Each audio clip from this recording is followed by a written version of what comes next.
Identifying The king of cakes. Chopper for the win. G'day guys, welcome back to Cakes by Chopper. Today we have Buzz Lightyear for you. I've previously done this cake in a two-dimensional form.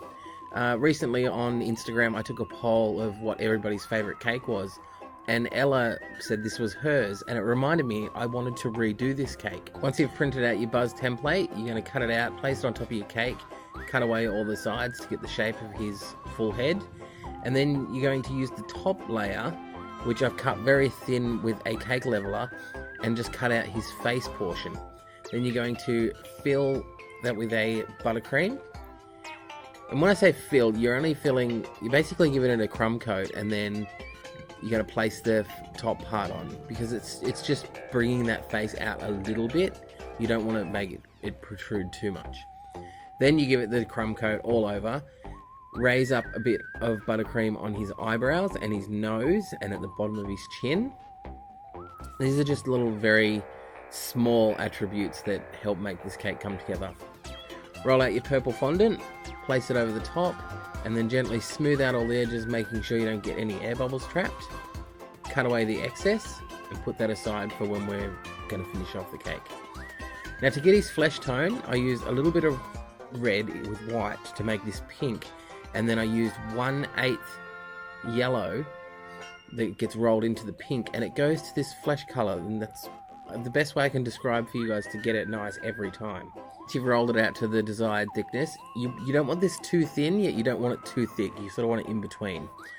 Place it on top of the cake just to make sure it's got the right sizing, and then adhere it on with some water, going around the edges and blend the corners down so it looks like it's part of the cake.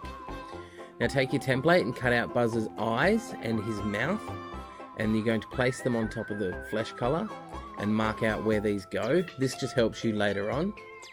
Then you're going to grab some white fondant, cut out the shape of the eyes, and then cut out the shape of the mouth. Don't get them confused of which eye is which. I like to leave the paper on so I remember. And once you've got his eyes cut out, you can roll out some flesh color really thin, place it over the top portion of his eye, and then adhere that down with a little bit of water to give him his eyelids. For the smaller one, it's just half off the corner. Just place it on top and then cut it to size. Then you're going to stick on his mouth and his eyes with a little bit of water, and then you can neaten these up with the back of your tools. For his eyebrows, I just got some brown fondant and then rolled it into a little snake, and then shaped them with my fingers to what they were on the template, and then adhered them on to the face with a little bit of water. To make his little ear caps, roll a ball of fondant, squash it down, and then stick it on with some water. Now here's a trick for his eyes to make sure you don't get them looking derpy. I cut out the pupil and the eyeball part, and then gave a slight indent to where they sit in the actual eye part. That way you can't go wrong.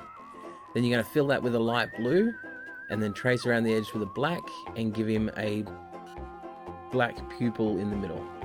Then you're going to line up his eyes and his mouth, give him his little chin and his cleft, paint on his nose. Just stick to what's on the template and you'll get a perfect Buzz every time. Now to finish off your cake, roll out a snake. Now to get an even snake, I chop off the ends because it's heavier on the end. Then you're going to wrap it around the cake and then cross them over, cut it once and join them together, and there you have your Buzz Lightyear cake. This is a little bit more intricate than the two-dimensional one I did previously. You'll agree this looks awesome and a must-have for any Buzz Lightyear or Toy Story fan. Thanks for reminding me to revisit this, Ella. If you're a Toy Story fan, you might also appreciate my Mr. Potato Head cake. Just click the annotation above and that'll take you there. Or browse through my channel and check out some of the other cakes that I've created. There's 3D cakes, simple cakes. Thanks for watching, and I'll see you next time.